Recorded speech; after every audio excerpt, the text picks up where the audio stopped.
Don't overspend with me, Christian Shreve. 60 seconds, I'll save you $1,000. Okay, so you have to have a certain amount of coverages.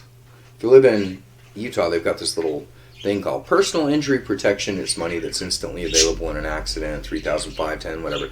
But basically, for the most part, you're dealing with a couple of things. These represent what they call liability. Liability means you're liable, and you're on the hook for it, where somebody else is supposed to be on the hook.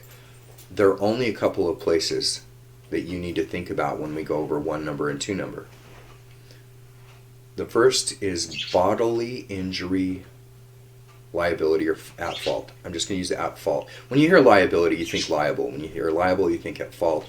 Don't get confused with the terms. Get out a dictionary if you are, or let me know and I'll go over it with you personally.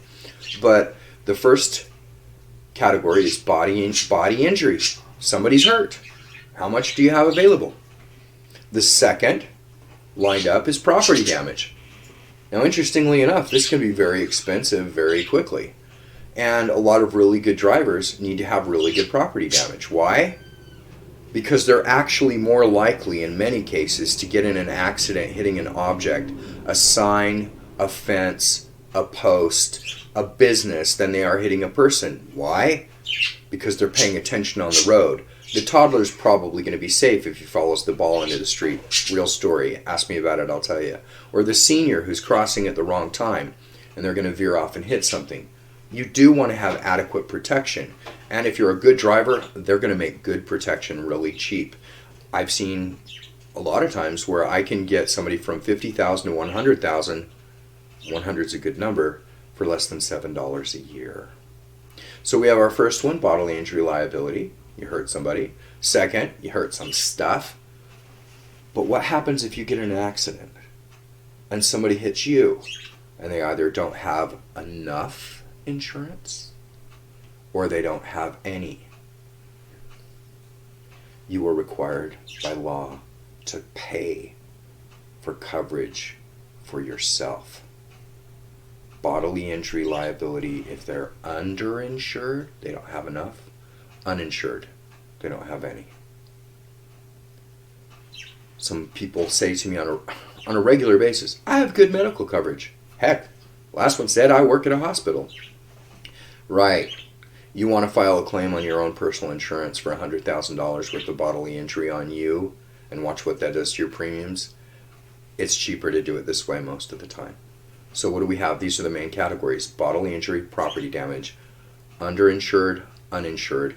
And then medical payments means if somebody's driving with you and they're not insured, they're not, they're commuting with you, but they're not part of your family or something, it's a little bit of money. It's intended to be a little bit of money that's available for you to call in and go, oh, we pulled off, got this little thing, sprained her shoulder, maybe got a little cut. We're going to Instacare. Can you pop me down $1,000 so I can get an x-ray for this person, a tetanus shot, maybe a stitch, something to hold and secure their arm? That's medical payments, and that's all medical payments does. And then the other one is for a state like Utah where they have personal injury protection, which is if you are hurt, there's a small amount of money, up to a larger amount of money, but there's a money that's usable instantly for you.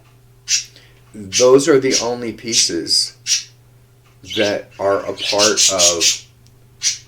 We're trying to talk here. Sorry, you must forgive my birds. Those are the only parts that are in liability, and liability is the only part that you have to have by law. And so if you have to play this back, go ahead. But there are only a couple things you are required to have. And we've gone over every last one of them.